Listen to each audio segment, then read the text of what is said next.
Empower 11, the best of its kind in a highly transformative time. Are you empowered? Ready to turn your life up to 11? Awaken the life of who you are on the inside to match the life you were meant to live on the outside. Empower 11. Now is your time.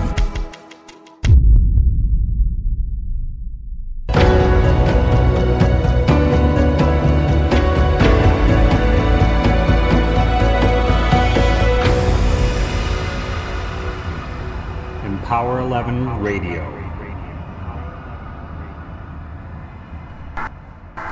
Greetings and welcome to Empower 11 Radio. Today is October 3rd, 2012, and it is a beautiful day here in Santa Barbara County. You're out of breath because he was dancing before the radio show started. All right, way to bust me there. Okay. Yeah, a little thing I do before we get ready to go on the air is I get up and I kind of like do a little shaky dance thing, shake it all loose, and get all relaxed and comfortable. And I kind of waited the last minute to do it, so I'm a little out of breath. No, and then you kept doing more moves to make me laugh. I love hearing you laugh. What can I say? All right, God, now I'm off track here. Okay, so if you want more information about Empower 11... Well, who are you? Sometimes I ask myself. It's important to go on, to ask yourself those questions. I am Jack Voorhees, and sitting next to me is the beautiful and talented, wearing red, lady in red... Anne Ribley. It's big heart here. Big love. That's right. And I am honored to be sitting next to such a fun, collaborative, big love person who you just are full of big love, Jack. You help a lot of people in both business and in personally in life. And happy to be doing the show with you. So for more information about Empower 11, you can go to empower11.com. That's empower and the number 11.com.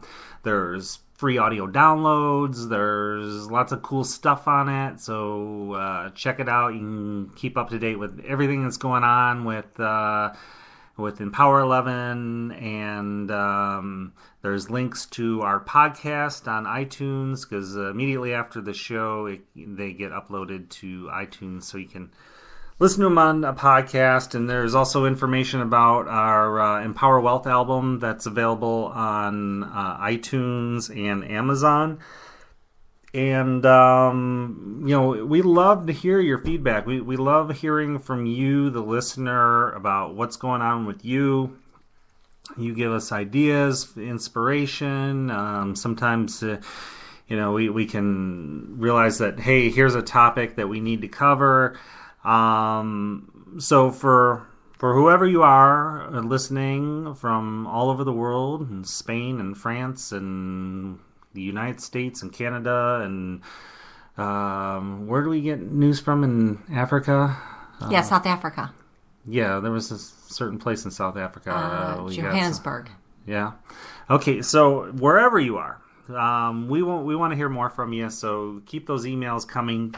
Send them to info@empower11.com, and, just love hearing the feedback. So what's going on today, Ann? We are going to have a conversation about living an authentic life, living more authentically. I really am passionate about this topic. It is,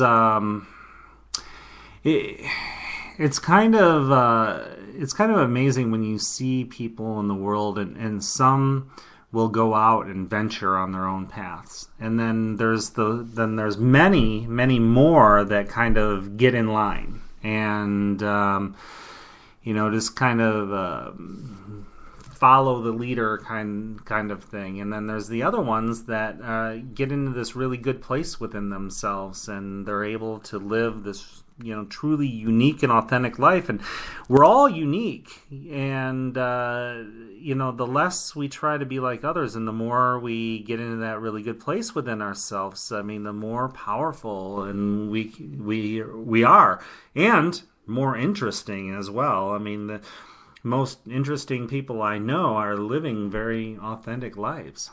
It's highly attractive. That's what attracted me to you. One of the things. Besides that smile and that laugh. So, what does it mean to truly be living an authentic life?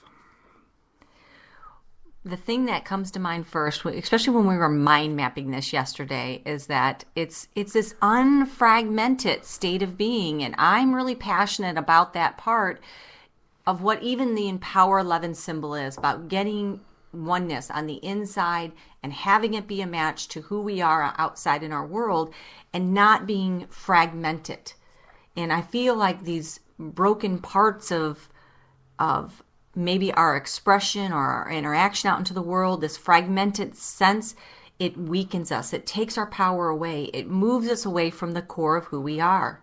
And so living authentically is more of bringing the pieces of truly who we are back into wholeness, into oneness, so that we are truly living an empowered 11 life, where who we are on the inside is a match to the world that we are interacting with and living on the outside.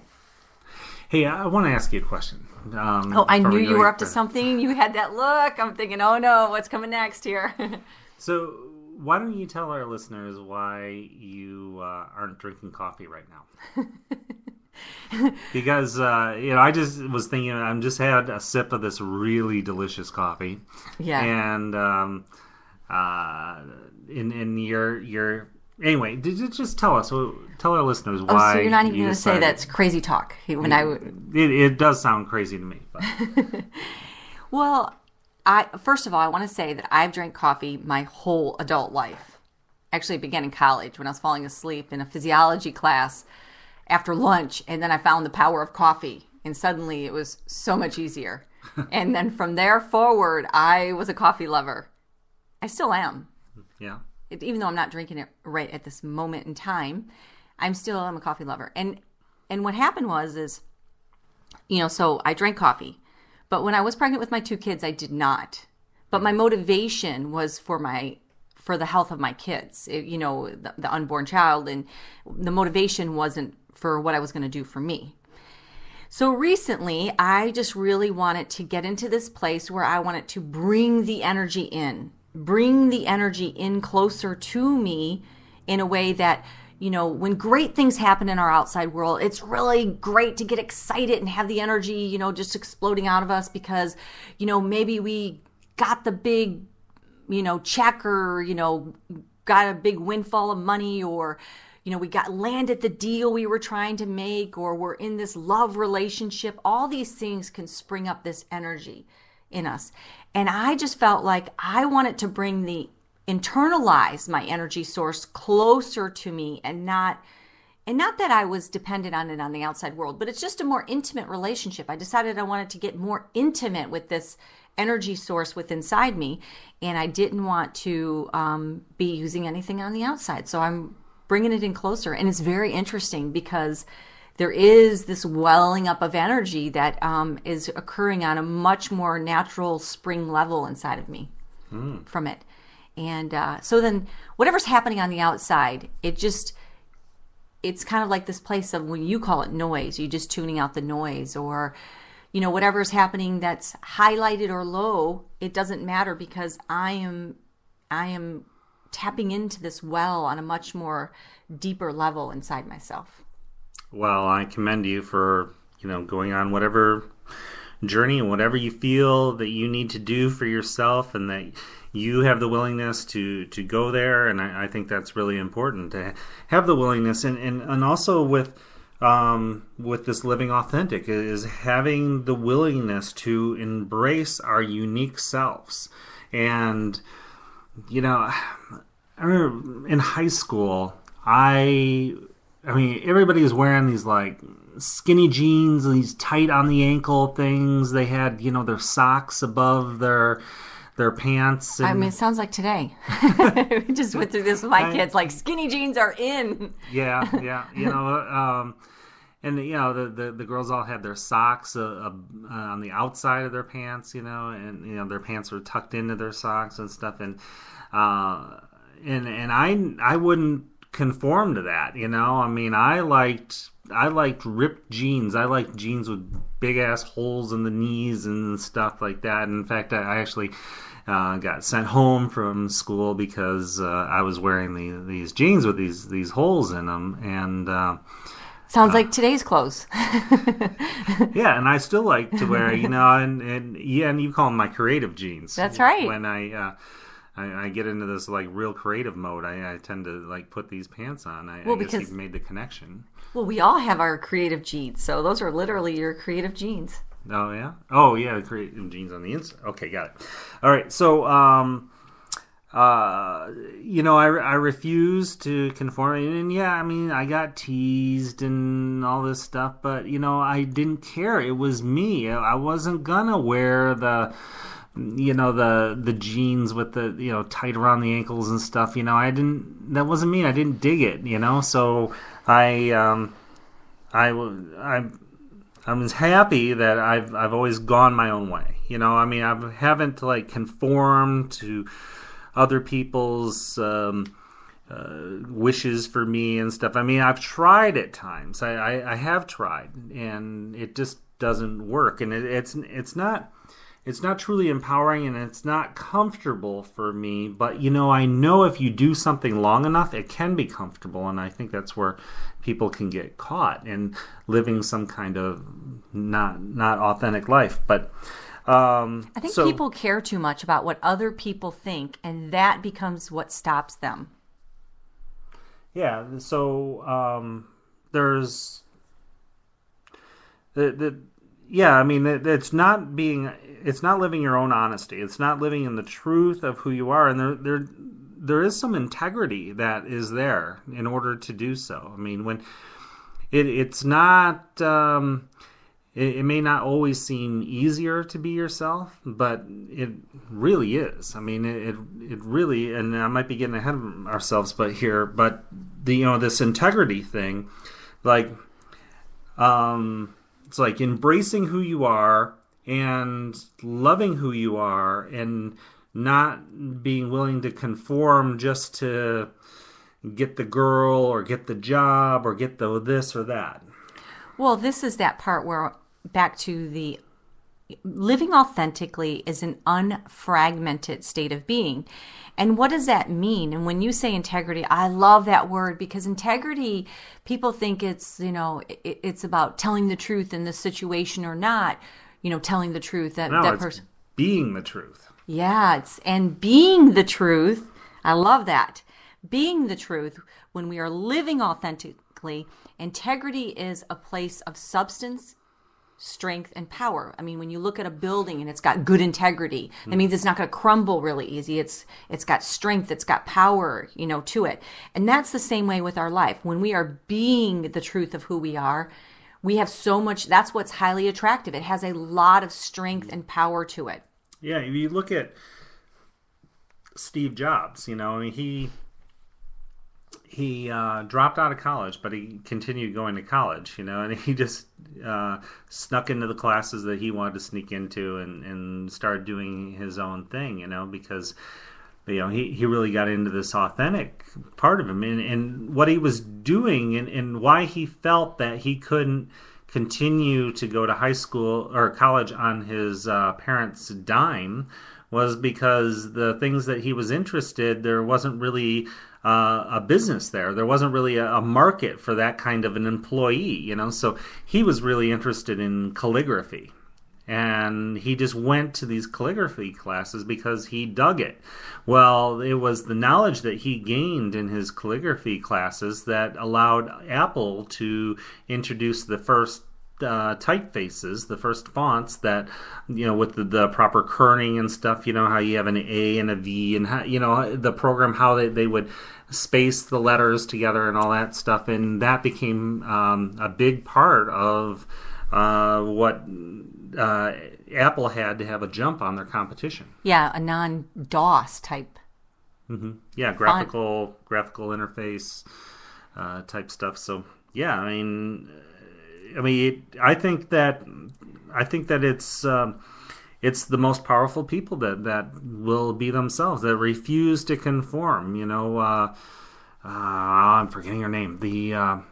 The woman who refused to get off, Rosa Parks. Yeah, on the bus, right? So, I love her story. Yeah, she refused to conform. She was like, "No, this isn't right. I'm not going to do this," and she stood up for herself.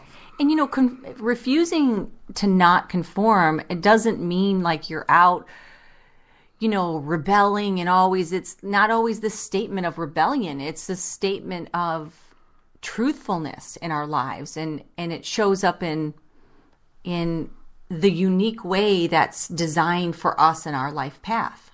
And sometimes we may meet abrasion to that, or people not liking that we're not conforming, and then other times it's going to be welcome. But the most important, the most pivotal aspect of it to gain integrity and to gain strength in our lives is to be real and truthful in that authentication, which is what's right for us. Yeah, when we're not living in this truthful place, it's basically a lie, and lies are a lot of work. That's a lot of energy. That's people say to me, they were there's this time somebody confronted me at one of my 12-step meetings and said, so why isn't that I've noticed about you. There's no. You always speak from this place of truth, and there's never this thing that's like a lie. I know you. You say it like it is, and you don't lie. And I said, well, that's just too much work. I don't know if it's like my high ethical values. I don't think it's as much. It's that I'm too lazy to lie. Say it like it is. I know that's what was so interesting when we were falling in love, and Jack would say such wonderful things to me, and I would think, he's telling the truth, because I had already heard about Jack through my brother in this working relationship we had.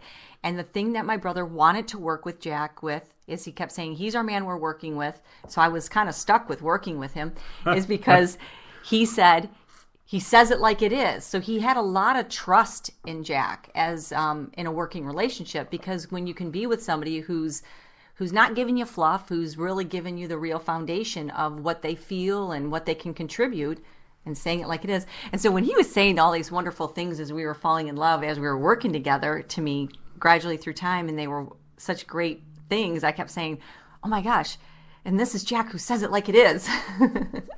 It's funny about people, they respect that about me. Oh yeah, Jack says it like it is, and that's one of the cool things I like about me, until it doesn't line up with their own agenda. And then well, what the hell? What do you mean you won't go along with me on this? It's like...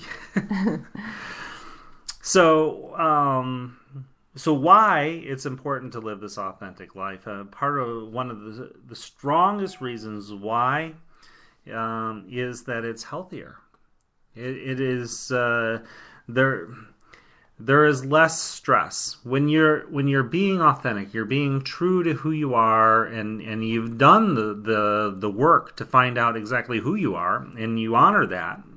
There's a lot less stress, and there's not this. In my mind map thing here, it says weekends. Your life can be a weekends. No, it doesn't weaken you. It allows you to be of strong, sound character, and this strength carries through with your health, your mental health, your physical health. When you have a lot of stress in your life, stress causes disease. It causes a lot of harmful things. Overweight, you can be overweight and everything from the stress. But then the mental stress too, this mental anxiety, this trying to keep up this thing, it's really tough. I had this friend in high school, and he passed away a couple years ago. Actually, drank himself to death. But I knew him from elementary school, and I knew him all the way through. We were like best friends. And then one time I remember at this party, he got really drunk and he acted all crazy and stuff, and everybody like responded to it and laughed and all this stuff. And he got something from that, and actually he started later. It was like from that party on, he put on that persona that wasn't the true person of who he was.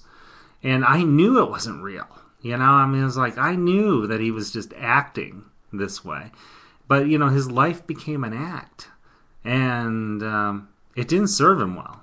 Okay, so I want to talk about this because we're talking about honesty and telling the truth. And it can seem like it's so, like, people feel like, well, I'm an honest person. I always tell the truth. And, of course, I'm living honestly. And then now we're talking about this persona that wasn't the truth. I want to talk about how this shows up in these areas of our lives that seem more gray, that have established themselves through time, where maybe, we're in a marriage or in a job, or we're doing things that we're just putting on a persona. I just recently was with a really good friend of mine who is actually going through a divorce.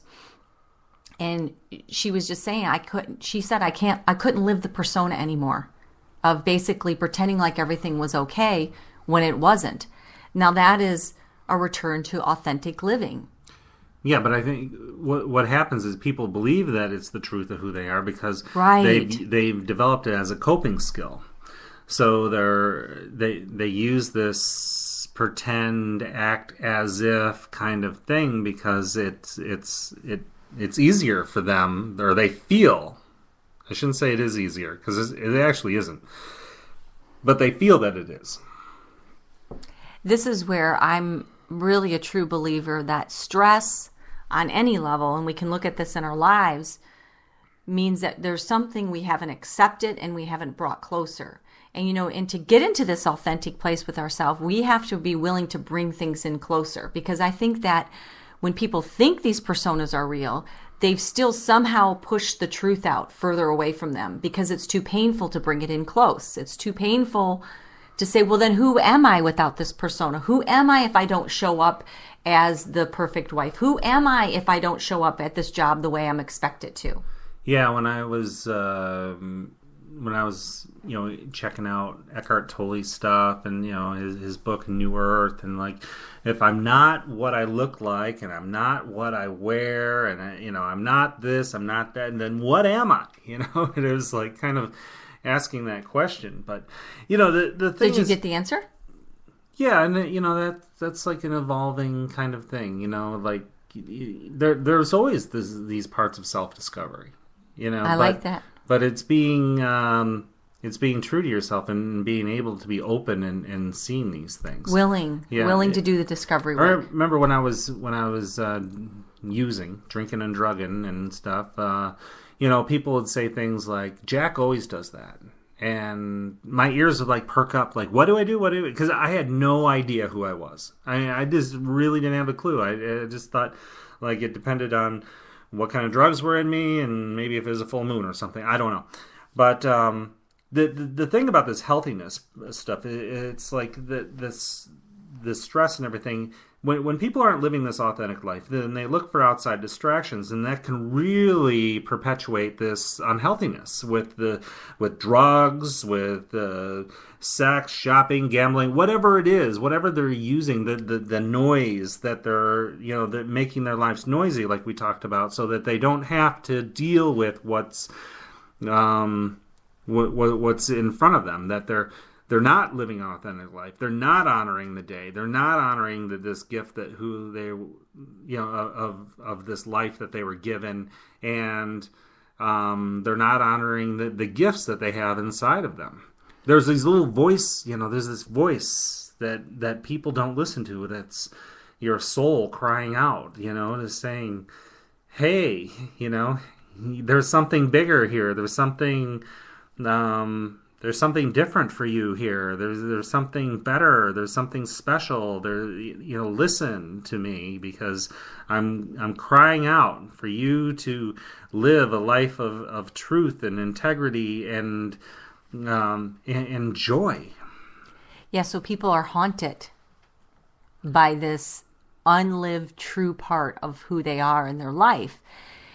And then I call it the disease of distraction. And then when we're haunted and we have these spooky feelings that are following us around, then we have to try to tune it out with the disease of distraction. And it does show itself up in addictions, in shopping, in how much TV people are watching. TV, yes. Ridiculous hours of TV that people watch. I mean, they're just they come home from work and they turn that thing on and they're just absorbed into this, this other world.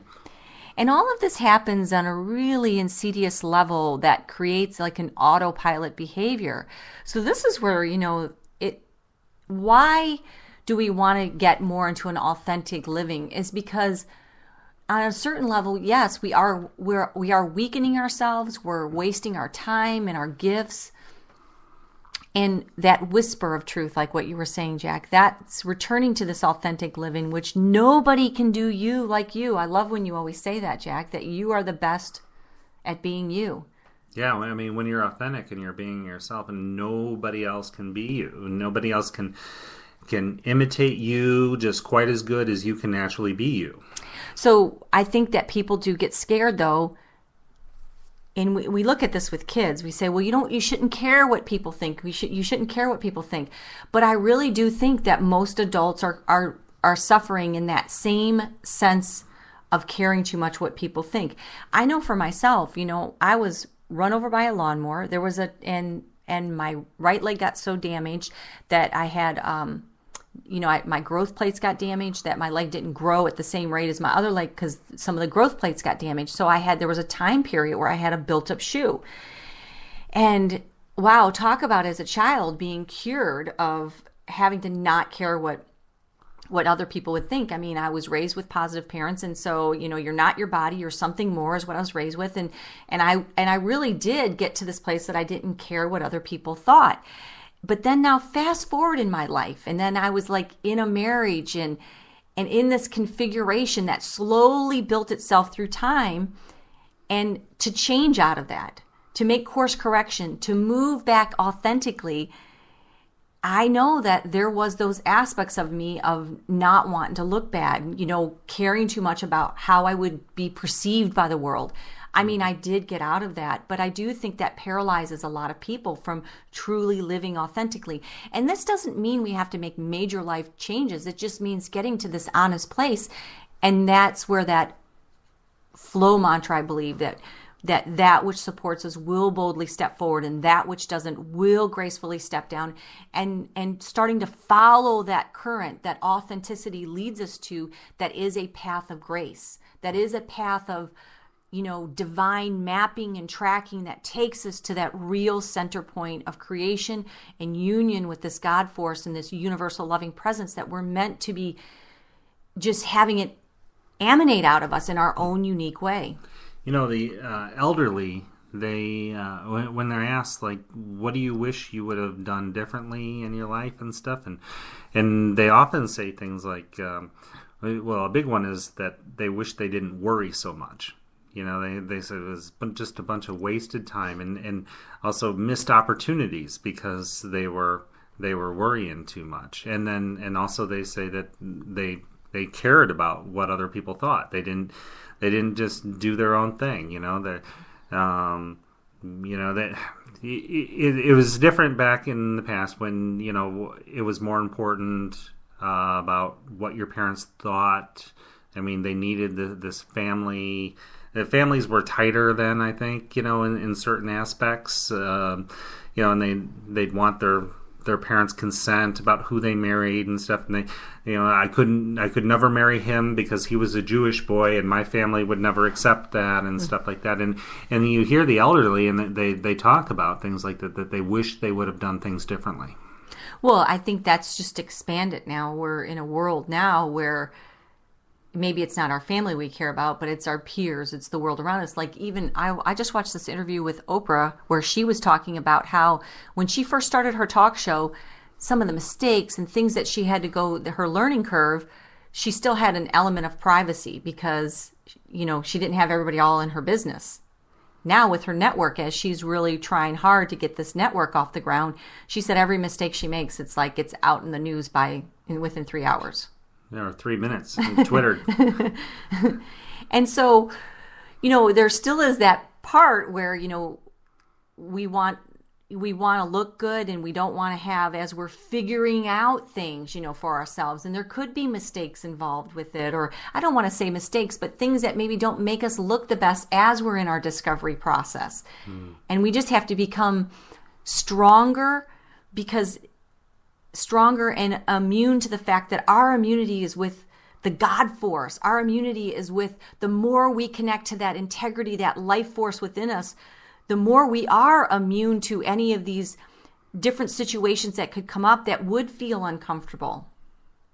Right. We're going to continue on with this conversation, but we're going to stop right now or pause for a quick commercial break for Spreaker, and that's a platform that we're coming to you on. You can download the app on your iPhone. You can download it on your Android phone, and it's free, and it's there for you to use it. Now, I know that Spreaker is having a couple glitches right now, especially with our show. If you're searching and we're not coming up, or it's booting you out of the program, they should be coming out with an update very soon, they promise us. Well, they're waiting for Apple to approve it, to release it, to fix some of these bugs that they have right now, because there's been changes with the operating system, with the iPhones and stuff like that. Yeah. So we're going to pause for a quick break. We'll be right back. And we're back, and welcome back to Empower 11 Radio. We appreciate that you take the time to listen to our show, and we hope very much that it is helping you and that you are finding new ways to empower yourself, or you're at least asking yourself some new and interesting questions. We invite you to check us out on Facebook as well. It's facebook.com/empower11. And I get this all the time. It's Empower11, the number 11. So if people say, hey, I went to empower11.com, you're not there. I went to Facebook Empower11 and you didn't find you. So it's Empower with the number 11. And today we're talking about this authentic living.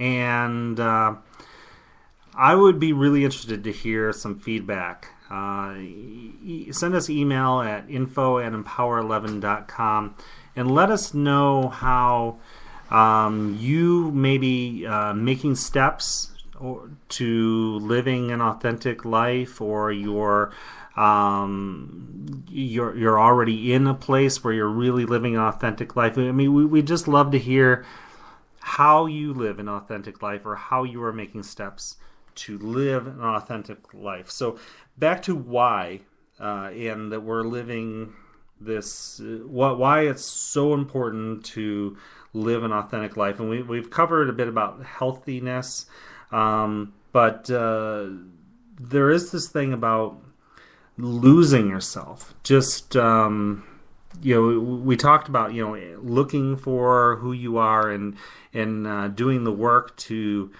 find out who you are and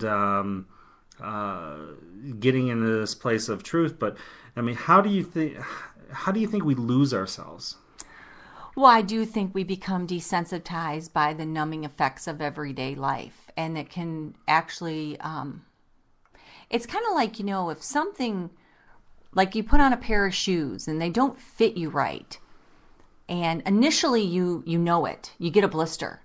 But if you left the shoes on long enough and kept walking in those shoes, what happened is that blister would eventually turn to a callus. And that's what can happen in our lives. I mean, initially we recognize it more in the beginning when something isn't right. But if we go on too long with it like that, we can become desensitized. We can become callous to our own unhappiness, to our own truth of this doesn't fit right. This isn't right for me. I knew a couple of people that were in the recovery program when I was in Michigan, and there was one guy that said he was never able to stay clean until he was able to come out of the closet. And he was gay, and he was a biker. He was a part of a biker gang and stuff like that. So it was kind of difficult for him to come out of that. But he could never stay clean until he did. And then I knew another guy that, it was pretty evident, after you got to know him that, he was hiding something like that. And he was never able to stay sober for any length of time. Yeah, so I do think that what happens is that whatever those whispers are that are truthful for us is begin to bring it in closer, begin to bring light to it, and begin to look at what is truly authentic and start embracing it.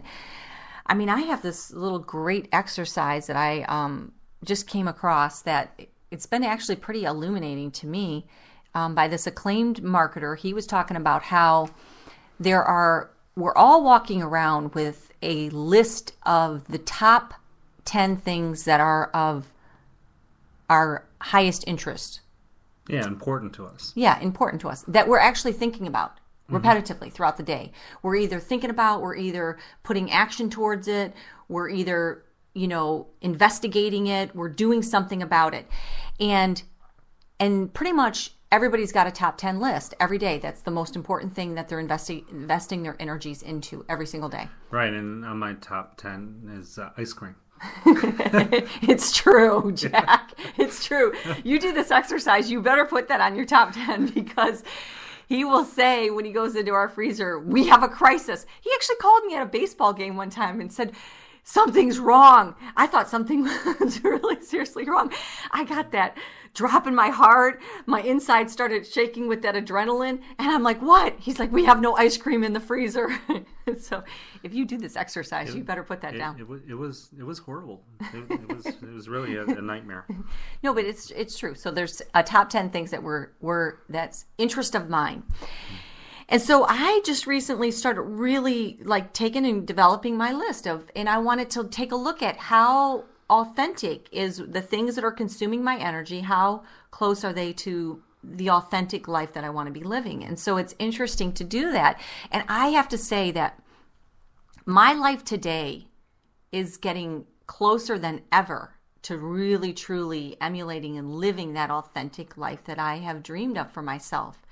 And it's funny because, Jack, you had said to me the other night, you said, Anne, what do you think it is that's made it so lucky for us to have found each other and to be together? And I truly believe I said to him, divine mapping. I mean, there is this life that begins to map itself out and draw closer to us the more we step into that authenticness of ourself. And it will feel divine. It'll feel right. It'll feel like the perfect fitting pair of shoes. Yeah, it is the only way to be truly fulfilled.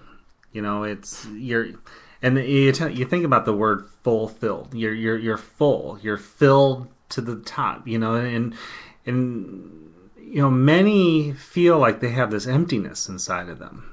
That there's this, and they try to fill it up with all the wrong things, like we talked about the drugs and and all that. But the only way to get truly fulfilled is to to honor this authentic living, and you were created, by a creator, and I gotta believe, for me, my higher power wants me to live an authentic life because he made me an authentic person. It's funny that you say fulfilled, Jack, because I had maybe like 5 years ago, I went to this big business event, and it had a lot of like really high level speakers. And one of the speakers through this whole thing, this was the most profound thing that I took out of this whole business, expo event with all these really great keynote speakers. The thing that stuck with me the most, and it was said by Keith Cunningham, is he said, when you get to the end of your life, what is it that you would want? What's the word you would want to say? What that represents this life? What would be your final word? And for me, like on your tombstone or something? No, like at the end of your life. Like what you just told me the other day, like Steve Jobs, that when he was dying, he was saying, "Oh wow," right? Yeah, his last words were, "Oh wow, oh wow, oh wow." I know. So that's pretty. So I mean, that's a lot when you look at like. That's how you feel when you've lived an authentic life. When you've lived true, is it'll be expressed in our own unique way. Now, for me, I didn't have a word. I just knew I wanted to be smiling. It felt like a smile. Like my last words would just be a smile on my face. And so I remember when we were getting to know each other, Jack, when we were working together and our relationship was developing, I had asked you, I was telling you about this situation or this business expo that I went to, and I asked you, what would your word be? And you said, full. Like that would be your last word, would be full. It felt like a full, rich life. And so it's funny that you said, what does fulfilled mean? It's filled and full and overflowing. And So we touched on a lot here. I mean, I think we've had a good discussion about this, but we touched on some of the hows, like how you live an authentic life, and but we have some more. Well, I have one more thing I wanted to say about this list thing, because that's a how. Yeah, definitely. It's a how. It's create your list. And I was saying that today my list is closer than ever to authentically. But now if I would have filled this list out, 10 years ago, 8 years ago, in what was comprising my current state of mind, using up all my mental energies and stuff, it would not have been as authentic. That's what's insightful, to create this little list of the top 10 things that are taking up your state of mind and your top 10 sense of interest, and then asking yourself, how close is it to living authentically? Because I think if we can start to see, wow, like this consumes a lot of my energy and this does not feel like authentic. I know for like you, Jack, you have like 14 plus years in sobriety, and it's like different. Like before you were sober, your energy would have been left, state of mind. One of the things would have been something that would have like been using, drinking and doing stuff like that. Where like, I know now in your top 10 list is probably your sobriety life is one of, well, I know it because I see it in your life. And I mean, you see it by how we're living, what your energy is being used for. I mean, even though he says all these years, he still makes it a priority to go to meetings, stay checked in, stay in tune with where he's at with his recovery. Yeah, well, I'd like to still keep developing life skills, and I'm I'm hungry. Yeah, I think that our spiritual condition needs to be continually fed. In order for it to grow and expand and be healthy, it needs to be fed. So I like to continue to do that. So one of the things I want to share about how to live an authentic life is to trust.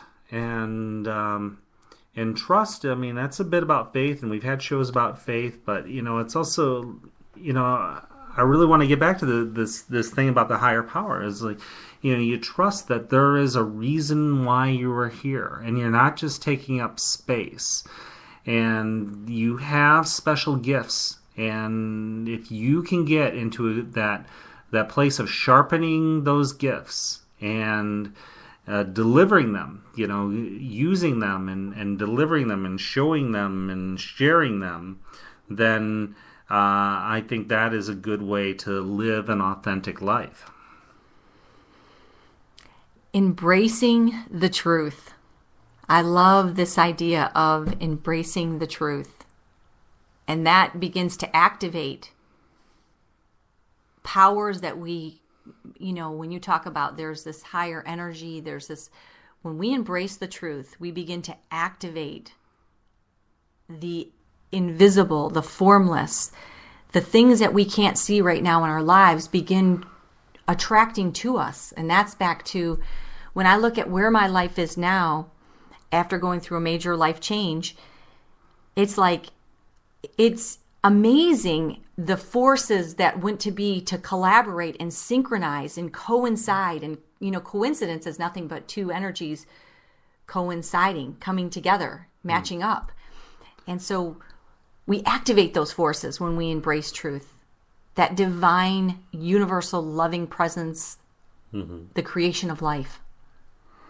And in this truth, I mean, it's one thing to embrace it, to know it, but there's another thing to honor it. And the way to honor it, one of the ways to honor it at least, is to stop compromising.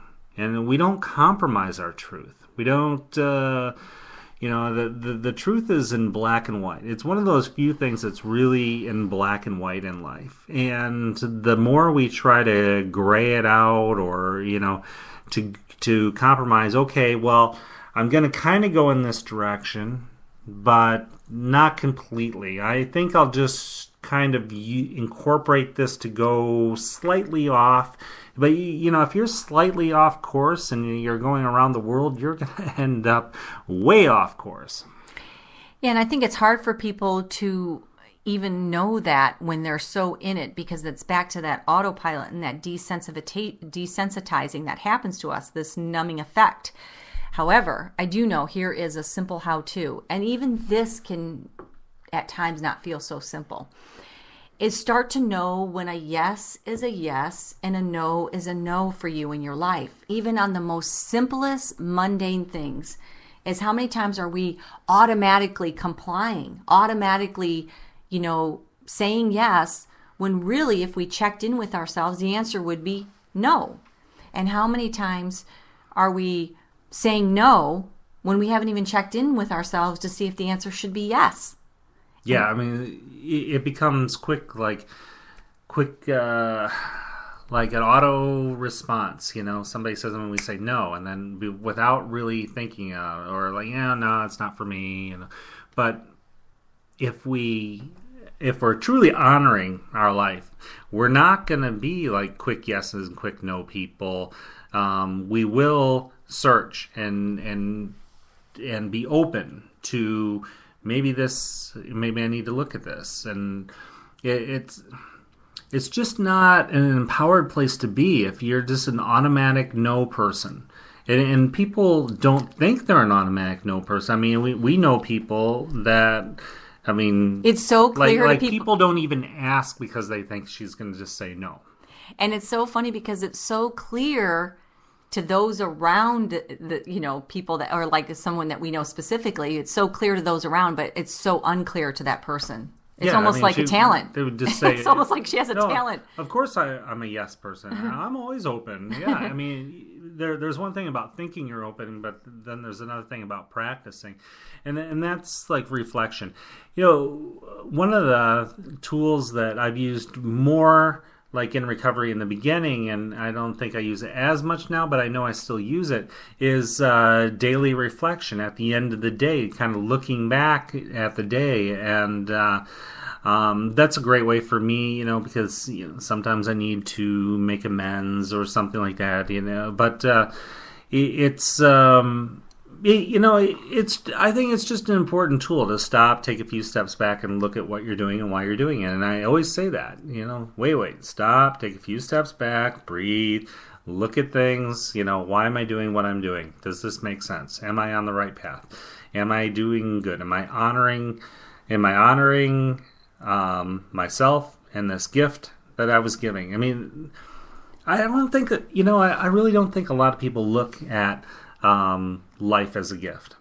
Some people just I think it's words that are said, but how do you, live it is the next evolution of it, is truly embodying it and living it. Yeah, I mean, you never get today back. It's just so. Let's just live it to the best of our ability. Let's get up and be thankful and say Happy New Day, and let's just keep doing our best to honor and move forward in a really grateful state.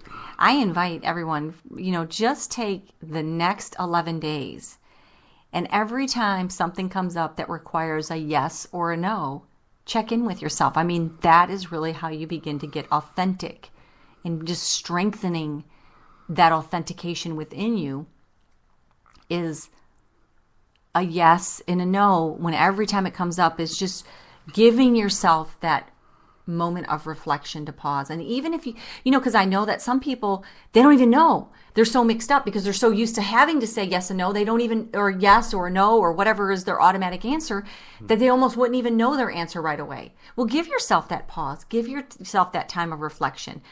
It's really powerful. There's a lot of power that can start to be strengthened and activated just by really getting point on with our yes and no's. Embracing truth and saying yes when it's yes, and saying no when it's a no, and not compromising. So it's listening, reflecting, and then tell us, Anne, about returning home. Yeah, because that really is the authentic living. Returning home is returning to that safest, purest, truthful place within. And that is a place where we are in good communion with God, with the life force, with the universal loving presence, with the Creator. And in that communion, we are an open channel to receive and be our most unique, authenticated self. And so we're going to close out today's show with a snippet. It's not the whole thing, but it's part of a meditation that I wrote that's coming out in one of our media channels. I'm not sure through iTunes or whatever, but make sure you like us on Facebook and opt in on Empower 11 so you can stay tuned. But this meditation is return home to your original knowing. So wherever you are, I invite you just to take a few minutes to just breathe in this power of this possibility right now, to open up inside yourself, whether you're driving in your car, you're at work, however it is. There is a home. It's been calling for your return, asking where you've been. The sounds have been echoed through the hills and valleys. Your name has been called out on the streets and circled around the globe, wondering where you've been. Now here you are, and we meet again. I'm so glad of your return. Expand with deep breaths the inner place inside. For space to open up, space to receive. As you breathe, breathe out and release any tension or clutter that doesn't belong to you or your inner place. As you breathe in, feel the lightest, highest energy revitalize your entire being. Welcome. I knew you would make it back to our perfect private place, that no matter how anyone tries, this place cannot be taken away. You own it. It belongs only to us, the agreement between us, our partnership for this pulse of life that we've agreed to share. And in this perfect private place, you are to know, I will nourish your life. And as you get to know the shape of you in the deepest possible knowing, the original knowing we agreed upon, I welcome you. Welcome home. I've been waiting your return. Very nice, Anne. So I'd like to hear some feedback on that. I'd like to hear what people feel about what you just read and Heard. heard. And I also want to I also want to say, like, if you're in a place where you're like, wow, am I living authentically? How can I live more authentically? If you're in this place of like you don't really know how to go, what you should do next. I often say when I don't know and I want to know, I ask, and I ask. Sometimes I ask myself. I ask myself questions. I have this conversation with myself. I ask myself. I say self? No, I say. I ask myself questions that I want myself to spend more time on, that I want answers to, and I also ask my higher power. And sometimes I'm like, hey, I don't know the way. I'm in a place where I'm confused. I don't quite, see things as clearly as I would like, and I would like enlightenment. So I ask for enlightenment, and I think asking just the act of asking is very powerful, and we can become empowered just by asking. Often I've asked for enlightenment, and enlightenment has come. And sometimes I don't always get the answers that I thought I would, and that's where this real trust comes in. This trust that the universe is here to support me, like it is all of us. And sometimes we go in a direction and it doesn't work out. But I've found that even in things that I've done that haven't worked out, I've taken these jewels and these nuggets from them. So some say, I failed at this or I failed at that. And I don't know if there is real failure. I don't know if that's that's a yes/no kind of thing. I think that for everything that didn't quite go the way we envisioned it or we expected it, we develop this character, this ingredient that makes us up, that makes us better. I love the ask because that means we are open to receive. Yeah, it does indicate openness. Yes. So that's... Ask and ye shall receive. Yes. They say that. Yes. Yeah. Okay, so... we look forward to talking with you next week. We thank you for taking time out of your day to join the conversation with us. And have an empowered week. We'll see you next Wednesday at 11. We'll see you then.